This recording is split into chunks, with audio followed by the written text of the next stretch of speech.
Hello and welcome to Just Do It, a Dewey Brother podcast. I'm Alex, I'm Eric. and today we have a special guest all the way up in Canada, Carl. Hello, that's me. Oh man, we got a real live Canadian, Alex. We've been waiting for this moment for so long. I mean, at least 13 episodes. At least. Is that this one? I don't know. This is season 2, episode 2.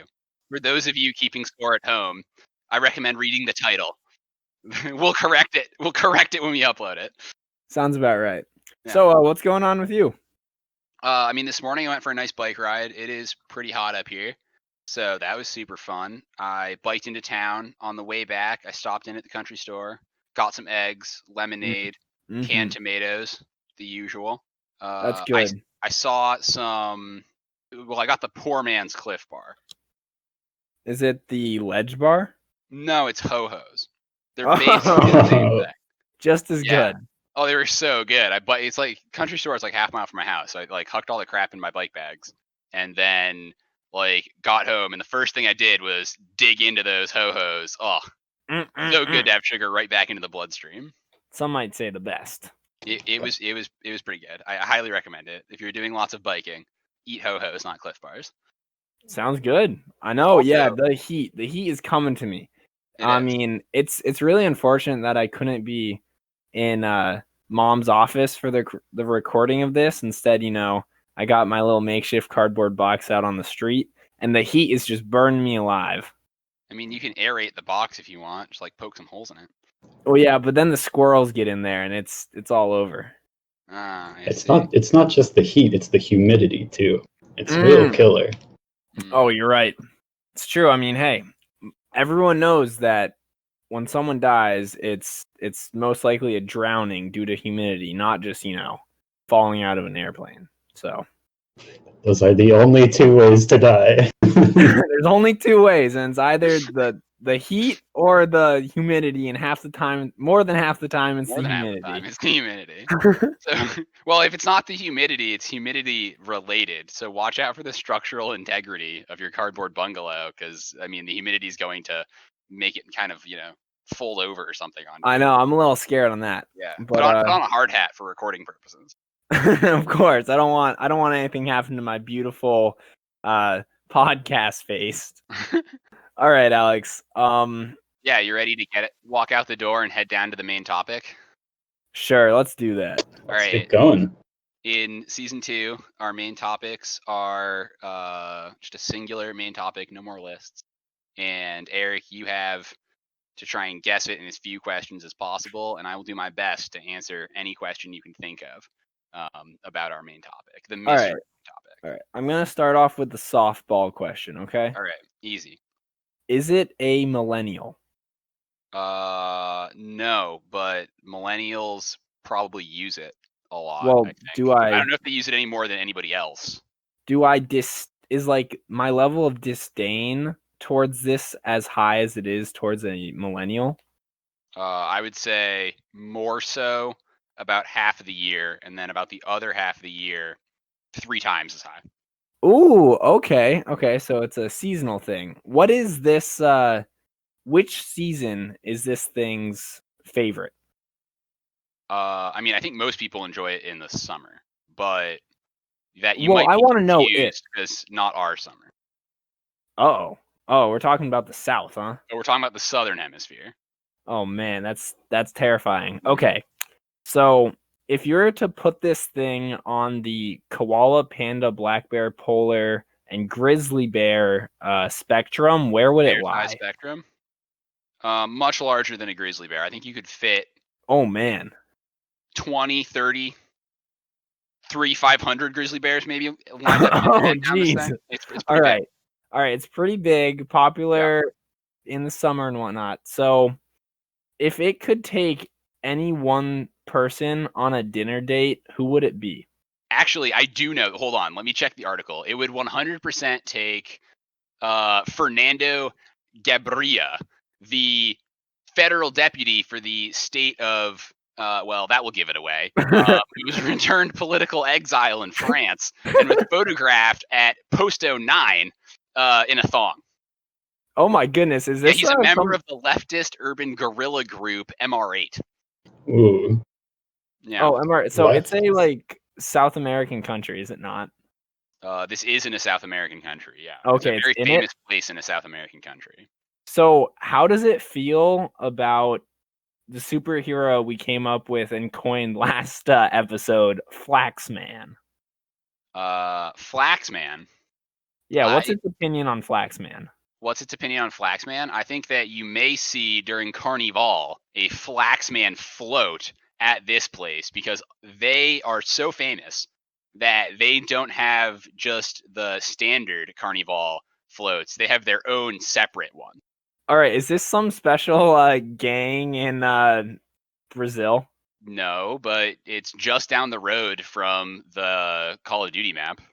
So it's a favela. No, it's down the road from the favelas. It's downtown. What is it called? What's the It's the nice part of Rio. town, not the capital. Is it downtown Rio? Yes, it is downtown Rio. It's our main topic is Ipanema Beach. I figured you'd enjoy some cold Atlantic coastal waters, and just loads of people willing to give you coronavirus. I can only imagine. Well, it's winter How there generous now, of them.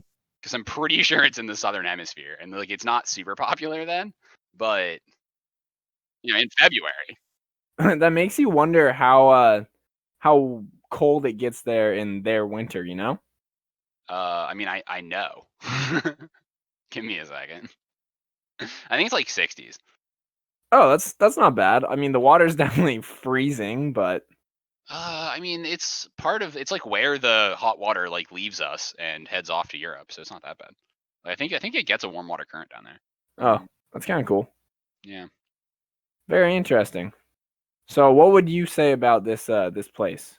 Is it up there? I mean, pretty high on the.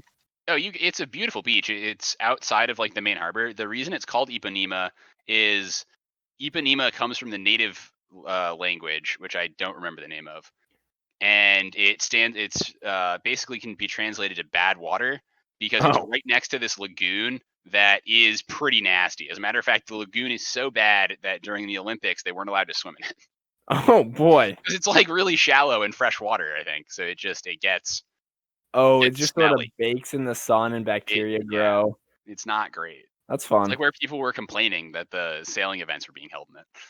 Oh, but it is also like the downtown sweet part of Rio, so 50-50. So what came first, Ipanema or Iwo Jima? Iwo Jima. Fantastic question. But I don't know when Iwo Jima was settled, so. It's because obviously the one that came after stole, because those names are way too similar to. Oh, but you're right. Iwo Jima, Ipanema is the native language, so they were probably there before the native Iwo Jimans. Right? That sounds about right. I mean, both of them have large hills to which for which you can like hoist a good flag. Like Sugarloaf is clearly visible. That's the dream. From Ipanema. I don't want Iwo Jima to get shafted, or Ipanema to be looked down upon as the copycat. Eric, I got the temperature for you. No, we should investigate that, absolutely. I got the temperature for you. Ready? Yeah. June and July, low of 65, average low 65, absolutely frigid. Under no circumstances should you ever go swimming at that temperature. Oh, that's the water temp? No, that's the air temperature. Oh, the air temp, you can go swimming in that. Oh, you can 100%. It's hilarious. Go there in our summer, and the beaches are empty because no one wants to go to the beach. I mean, you can just stroll over there with your floaties on and your Euro trunks, and you're ready to party. Yeah, like that dude who was excommunicated. The other fun thing about her was like taking to France or something for whatever war crimes or whatever. I think that group may or may not have kidnapped an American ambassador. Yeah. Good for them. Why did they do that? Because they were hanging out at Post 09, which is the 9th lifeguard station, naturally. And they're a hotbed for counterculture types, especially leftist extremist groups in 1979. I have no idea. I mean, I don't think they killed him or anything. Just went to jail in France for a little while. And they wanted to exchange the American ambassador for the release of political prisoners. Those radicals down in Ipanema. Anyway, we've been sunning ourselves on the beach for far too long. Too much beach talk. We gotta get into more important and better things. Like we have to go to our field correspondent Carl. I mean, we gotta know, man, what's going on in Montreal. Like the Great White North is the key to success. So what's going on up there? How much snow is in Montreal in June? In June, there's actually 0 snow right now. That's 0 centimeters or inches? Both. Wow. Amazingly, it's the same in both. The city is still quarantined because we got hit pretty hard, being a massive hub of civilization by the coronavirus, Mm-hmm. But I believe restrictions are relaxing sometime in July. I will be able to leave my house again. Oh, that's fun. I've heard in the meantime that all you really get to see of the city is the French kids. Oh yes. I live around a park, right, that takes up a block, and at the one end of the park is a primary school. So naturally, during the summer, there's a bunch of kids doing their soccer tournaments in the park right outside my window. Get to watch them run around after the ball, and it's absolutely adorable. Is this still true despite the quarantine? Yeah, surprisingly, people are allowed to use the park as long as they maintain safe social distancing. Gotcha. Which up north is 2 meters, right? Yes, it's meters up here. For the French kids, it's probably 3 baguettes? Yes, you're right. The French unit of measurement is baguettes, not meters. Everyone knows that. Thank you, field correspondent Carl. Oh, yes. Any other notes? Any other notes? No, other than the heat being oppressive. There's not much going on in the city. Wonderful. Thank you for letting all of our viewers know what's going on in the Great White North. Absolutely. Thank you very much, Carl. All right, Eric. Yeah, are we time to segue into our new favorite segment? It's someone's new favorite segment. Original works. I hear the steel drums going, man. Oh man, I heard it's Rasta time, reggae time. If you don't want us to keep picking horrible music genres, get down in the comments and suggest some. Get out your musical instruments and just smash them into the keyboard down below the video. Alex, should I hit up the steel drum? I think you should hit up the steel drum and strum that ukulele. Are you trying to get me to go first? Yeah, Alex, why don't I'll get the steel drum in here. All right, man. Eric's ready for our next groovy time. All right, this is a original piece by me. Well, we out under the coconut tree, sitting in the town of Kingston is me. But tonight we have a special friend under the coconut tree. His name is Mr. Bumblebee. Don't be afraid of his bite, he not a waspy man. Just a friend of this Rastafarian. The bee is the pollinator, without him we'd all be terminated. We need a friendly bee in town to keep away that dirty frown. I love me a flower and it all thanks to the bee power. Bumblebee, my favorite bee, but we can't forget the other ones too. Honey, carpenter, mining, sweating, killer bee. All great insects to have under the coconut tree. One lesson you take away today. Bees are the pals and all deserve to play. Those rascal wasps and hornets do. Well, they all can get covered in snow. That's my Rastafarian song. Oh, beautiful. All about the pollinators. Okay, man. up here in Hanoa, you know, every single day, I wake up and I think to myself, I becoming untied. Do not worry, I get on my bike and go for a ride.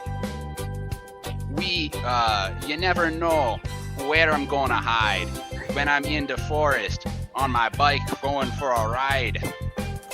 Nobody can tell me where to reside after I'm done on my bicycle ride. One day I saw the copper, he said, "Man, you cannot drive." I said, "Don't worry, man, if I talk, I only ride." I was going to the other side of the island, and I said, just hop on the bike and ride. Whew, that was it. That's all I got. Is that it? Yeah, I never tell a lie. Oh my gosh, that was something else. Whew. Okay, that was pretty good. Okay, it was terrible. I don't know, man. Yours sort of came out through as a Irish accent.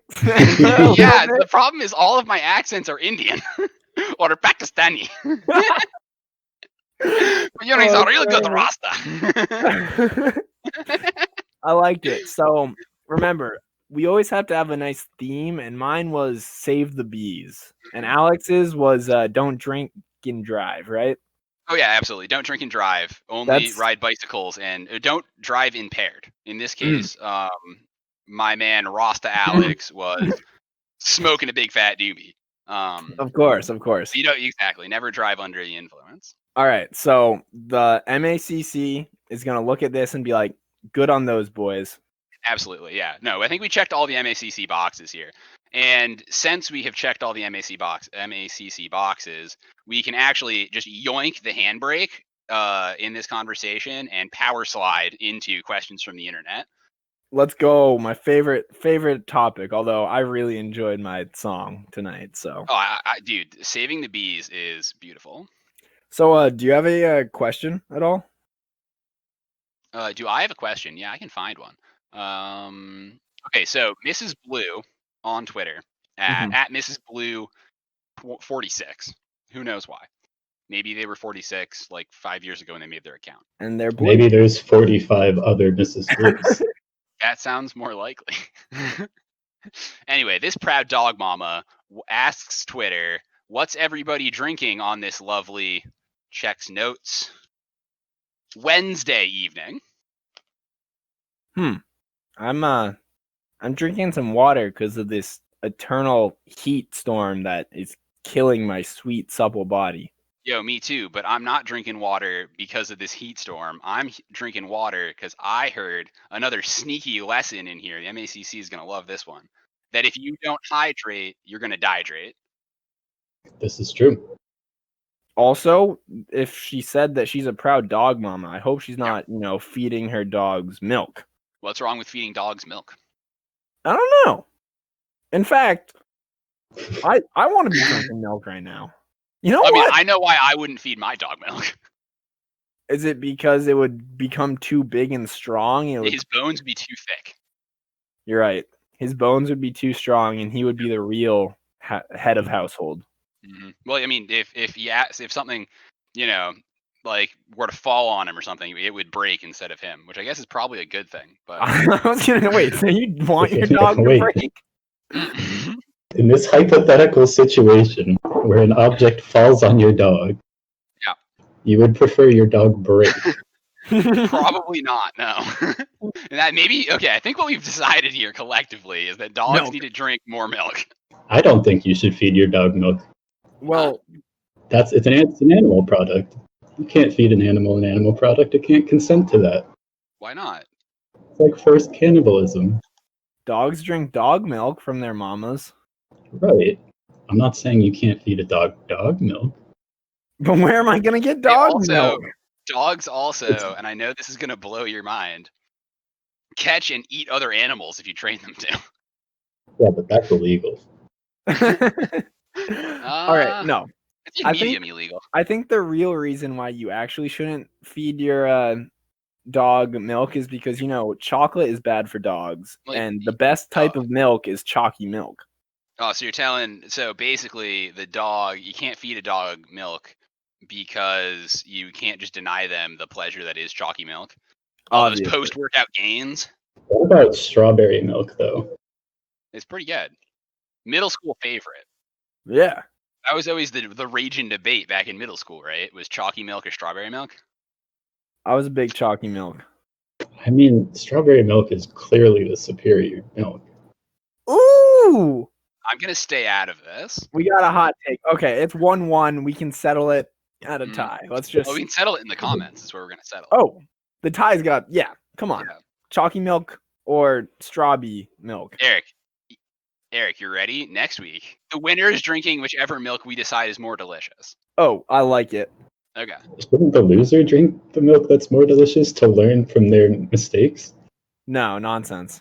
So, okay, we need people to go downstairs, get on their keyboards, and tell us who won the song competition, and then what is better, chocolate or strawberry milk, so that we can then go consume some before our original work segment next week. Obviously. Okay, I think we answered that question to our fullest intent.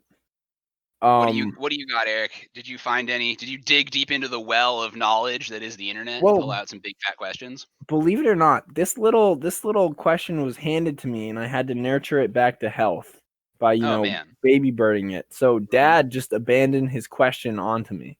Okay. So Dad today was like, all right, Eric, listen up. You're going somewhere on the road. Mm-hmm. Where are you going? It was a hypothetical question of just, where are you going? You know? That's tough.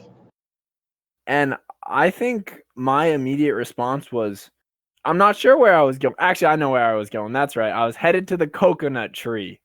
Oh, of course. Because, everything's better when you're under the coconut tree, man. Including the pollinators. Of course, man. I mean, I know where I was going. Where were you going? I was going to the Stewie's, and the reason I was going was because it was Friday. Oh my! I think it's Fritter Friday. Because it's Fritter Friday. Yeah, Fritter Friday Stewie's. Check it out. Unofficial sponsor right there. I love me some fritters. Oh, I love me those some apple Stewies. fritters are next level. So good. Basically the crack cocaine of apple flavored baked goods. Undoubtedly. Carl, where are you headed onto this hypothetical road? I suppose wherever the hypothetical road ends. I mean, you can turn around, I guess. I mean, yeah, but are you going from one side to the other, or are you somewhere in the middle and you're turning around and going back to that side? We don't know. To be honest, I don't focus too much on where I'm going. Strong believer that the journey is the destination. So I'm just going on the road, farther down. Yeah. The answer to this question is the friends we made along the way. Oh, of course. Gotta tell Dad that. The friends I made along the way on my bike ride to Stewie's. If you're ready, I got another question. It's pretty sweet. Oh, yeah. Maybe we can have our Canadian correspondent Carl help us out. That was a lot of C's. There's some good alliteration in there. Excellent. Lay it on me. This user, random person 567894 asks, people who don't like memes, why don't you like them? Oh, I'm afraid I can't answer this question as someone who loves memes. I don't know what goes on in the head of some people who don't. Alex, Yeah. It's common knowledge that the MACC is strongly against memes. Are they? Well, I think they're strongly against memes they don't understand. Oh, okay, yeah, that's true. Sometimes memes can be so meta that you have to have read like 100 other previous memes to understand the jokes that are going on in the memes. Also, sometimes memes, you can have the rare double reverso meme. Ooh. So I think we can take this time to educate our viewers on how to enjoy all the memes, as Carl said, for what they are, and maybe not their explicit content. For instance, you might see a deep fried meme, and those are usually disgusting and best left in the horrible subreddit from which they originate. No. The thing with deep fried memes is that they're bad for you, and you know they're bad because, you know, they're deep fried, but there's a guilty pleasure. So you have to limit yourself to only a few a day if you want to have a healthy meme diet. I mean, or you can see just, you know, a nice try hard work meme. But more importantly, I think we should try and strive to be like Carl and be as meme enjoyers, right? Like take a meme for what it is. Even if it's terribly horrible and bad, then just understand that someone at least spent some time trying to make that bad meme. Thought they weren't being bad. I guess the reverse to this question is to a meme lover such as Carl, what makes you such a proud appreciator? As an advocate for memes. Yeah. Well, I think in their essence, you know, like there's the old adage, a picture tells 1,000 words, right? Yeah, that's true. So a meme is like 1,000-word joke. And sometimes there are words on the memes, so that's like extra, you know? And That's it's just like a really condensed form of someone else's sense of humor. And I find it interesting to look at other people's sense of humor.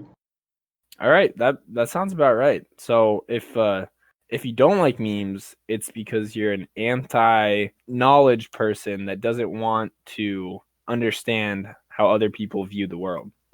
If you don't like memes, you probably burn books. Some strong political messages here. That's okay. It's MACC sanctioned as long as we're good. Everyone should like memes because they're 1,000 plus sometimes some extra word jokes. And except it's condensed, so it's easy to enjoy. Yeah. That's great. So Alex, have I told you the one about the monk?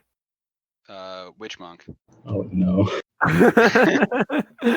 Well, all I can say on this is that's no shaggy dog. There's no way you found that on the internet. No, it's just too classic. All right. I'm all set with questions. You got any more? Wait. Boys, hold on. If you don't mind, I have a question for you. All right, absolutely. Let's hear it. But fair warning, it is deeply philosophical. All right, we will answer it to our best awareness. Okay. And you probably won't appreciate a very sound answer. Oh, I'm going to answer this question to the least of my ability. Hit me. Do you guys think it is ever morally right to kill another human being? Capital punishment. I would say there's plenty of times where it's not a moral decision you have to make. But if you're making a decision to kill someone, in that case, I would assume it's almost always, if you're privileged enough, right, to be making that decision, where it comes down to your morals, then it's probably always the wrong decision. Very true. Very true. Death is not a good answer to anything. I mean, there's instances where death upon another being is not okay, but like on the grand scheme, like killing an animal for your necessary survival is definitely okay. But like as a form of punishment, definitely not okay. Like just right. So you can. So I'm saying cannibalism is okay.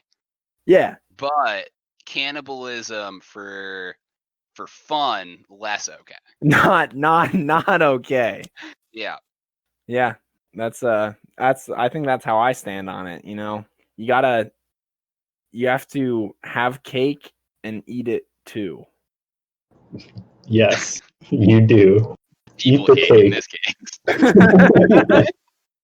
case. I mean, if you make people into a cake, you have to at least eat them because you went through the trouble of already putting them into this cake. So yeah, but hopefully you didn't have to kill anyone to do it. You just went to the site of a horrible bicycle accident. You got caught in a mountain pass during the winter. I mean, it happens to the best of us. I mean, hey, if your friend falls into the batter mixer at the cake factory, you better not let him go to waste. Falls in. Definitely well, according not to the FDA, push. it's less than whatever percent. It's like 1% rat per cake, right? I believe it. I think that you can argue in court that, like, I think you could successfully argue in court, Eric, that it should really be replaced as not less than 1% rat, less than 1% mammal, in which case if your friend were to have some sort of accident and fall into a mixer at the cake plant, then you could have your cake and eat it too. Although if you push them, that is murder, sir. Dad, what's your opinion on a person falling into a cake mixer and then, that cake being subsequently at least a little bit part human? Part human cake mix. Well, probably strawberry colored. It'd be very good for the icing part of the cake. Flavor wise, I think it would add a little extra plasma to it. Oh, okay. Which is a very good, extra dense, healthy ingredient. I think it would work well. I mean, with a nice chocolate glazed top on it, I think it would probably go over well. Bottom tier of a 3-tier cake, I think it would be strong enough. That extra little bit of human in there. Whoa, a third human? That's way more than 1%. Remember, just it has to be in only the bottom tier of a 3-layered cake. Yeah, well, I think what I understand from Dad's perspective here, Eric. Wouldn't support it. That sounds good. All right, Alex, what were you gonna say? Cake as a human as a cake ingredient, pro flavoring agent, and protein ups the protein count. Minus is not a very good leavening agent. Oh yes, exactly. It's too dense. That's what you're gonna dense up that cake. Well, have you considered? Are you talking an A positive, B positive, or maybe an O? Maybe O negative. Can you taste blood type? Maybe. Yeah, I mean, mosquitoes can. The cake, I mean, a little something lighter. An O would be good for all layers, probably. Oh my! Oh my! A, B, maybe one of the lower tiers, but I think together it would work quite well. I mean, a little chocolate on that, and it's all got to be good. Okay, so that's the answer to the question. Is that, no, we're done. Questions out. Answered. Oh man. Answered. Questions answered. Sounds great. So, and remember, you need to cut it with a serrated knife because you want a nice, even cut. You don't want to smush it outward because of the little extra density in there. It might flow like, let's say, blood or something. All right, sounds good. That was an impromptu guest, Dad. Let's shift gears. Let's downshift and go real slow. Actually, no, we need to get out of here. Right, this podcast is running long. Let's put her all the way into 6th and just floor it through the news segment. Yeah. All right, Alex, I'll give you. I heard there were waves in the professional bull riding news, so I will get out the Cravendale Cup here just real quick. Still the Cravendale Cup in Marble Racing Land. The race was I call it the face smasher, but it's block pushing. All four, the whole team lines up, goes down a ramp, and then just one after another smashes forward a block to see how many centimeters they can push it. And it's a brutal event. You, I think, get 2 tries, the farthest of either of your tries. And naturally, Grays of Glory with their big, thick cow skulls managed to just push that thing super far, got 6 points. Easy, not a problem. But what a tragic event it was for the freshers, okay? Let me tell you about them. The freshers, marbles coming off left, right, but every time, they didn't give up, You might think that with all your marbles unable to stay on the ramp down into the block push, that, poor communication, that you'd be willing to throw in the towel. But no, sir. The freshies, they climbed back up the ramp to the top of the ramp. They climbed the stairs to the top of the ramp, and they got on. And it took them 3 attempts, and then they finished 5th, not 6th. And that's the lesson here, is that perseverance can get you better than last place if you're bad. That's marvelous news. The total standings, and I'll let you get into the professional bull racing in just a minute. For those of you listening at home who maybe haven't seen all of the Cavendale Cup last marble standing events, the current totals with 1 event to go, I believe, is Grays of Glory at 22 points, followed by Semi Skimmers and Team Purity at 18 points apiece. Dairy Dash 1 behind at 17. The Freshers at 16 points, and trailing hopelessly behind the Milky Madness. Now, if it was the Chalky Milk Madness, the Strawberry Milk Madness, probably would be up with Grays of Glory, 8 points closer to the finish. As a matter of fact, that may eliminate them from contention because their first place is only worth 6 points. Now, Guaranteed. Back to you for professional bull racing, Eric. Bull riding. In a terrible turn of events, this is like Oh my gosh, this is so terrible. But our friend Air Support the Bull has actually died. Oh my gosh. That is Like, tragic. What happened? So he was suffering from anemia, and on Monday night he had a very high fever, and he passed away. Oh my goodness, that's tragic. Which is very coincidental because I believe that Air Support was the one that Alex might have been interfering with I on know what you're I'm talking Legit about. 2's. It was, if Air Support was above I'm Legit 2 in the standings last week, it is purely coincidence that he actually passed away. Because Air Support, believe it or not, was the leading bull.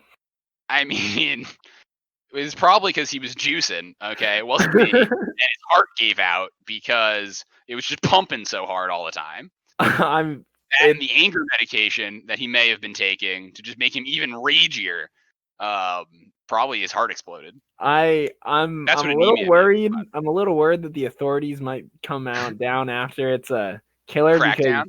because it looks like all the bulls except for I'm Legit 2 have been suffering from some issues recently, and mad cow disease. I think there's bigger freak accident. games Mad going bull on disease in this case. Exactly. Of course. So that's the tragic news in the professional bull riding league. So how is my boy I'm Legit 2 anyway? Just wondering. He's hanging in there. He's doing all right. Okay. He's doing his thing. It doesn't look like he's jumped in the standings too high. I mean, he jumped one spot, but well, obviously, that's not too good. Didn't everyone? And so the rider Cody Teal he's out. He was the captain of Team South Point in our nice little team challenge, Monster Energy team challenge going on right now. So he's out for an injury, and they're bringing in none other than Shane Proctor. I don't know him. I was going to say, Shane Proctor, if he slots into the previous team captain's spot, then that'll really affect the betting odds. So, yes, you guys got to watch out. And so right now in Division A, the standings are: you have a Team Cooper Tires leading, followed by Team Las Vegas and Team Can-Am. And those three actually nudged out Team Wrangler, Team Union Home Mortgage, and unfortunately Team Yeti, all for playoff spots. So Wrangler, Union Home Mortgage, and Yeti are out of the contention.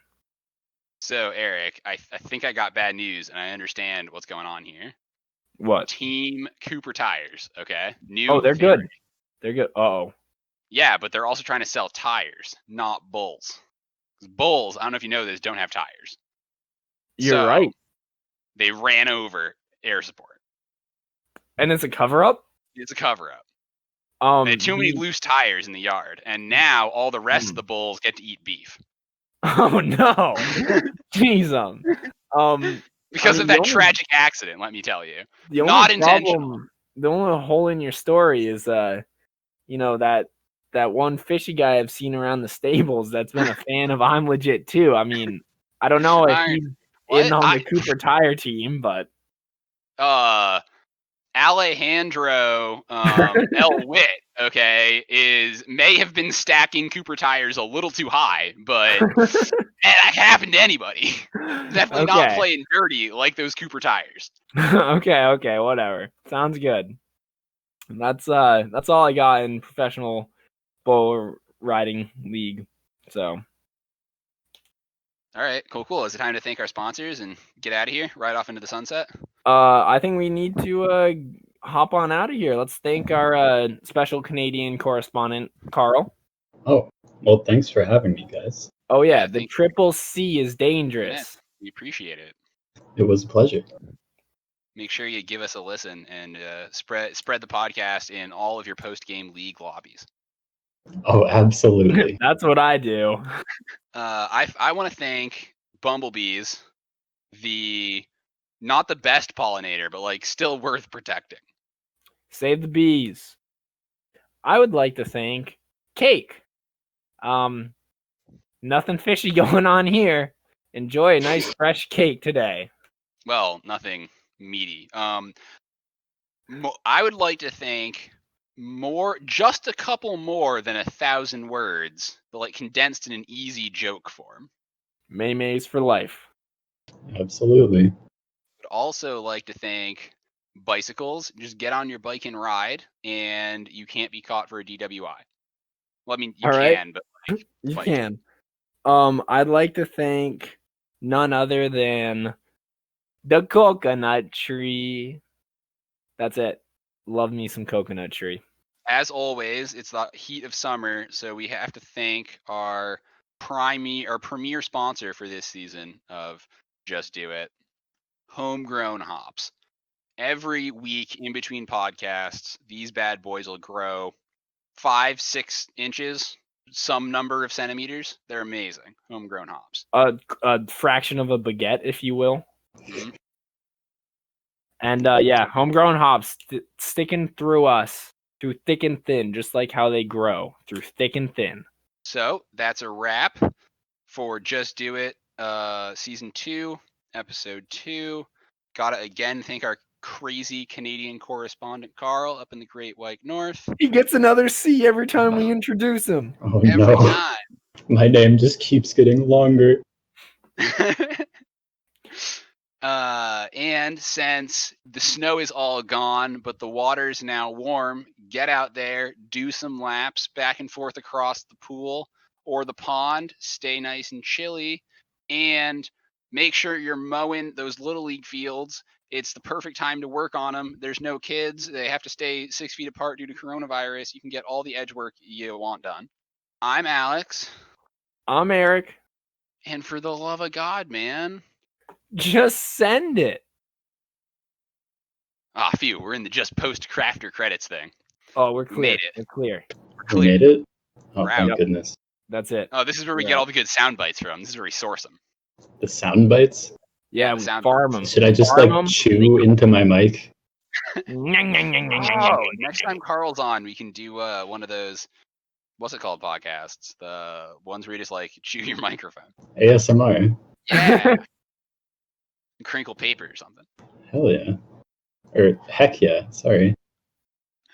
All right, get Craig out of here. Yep. Sorry, Craig. It's time for you to, get chopped up. Abscond. Come on, man. What's the big deal? Let's hear some reggae. Groovy. Oh, she feeling good. That's what I'm talking about, man. Oh, yeah, we'll have to censor that out.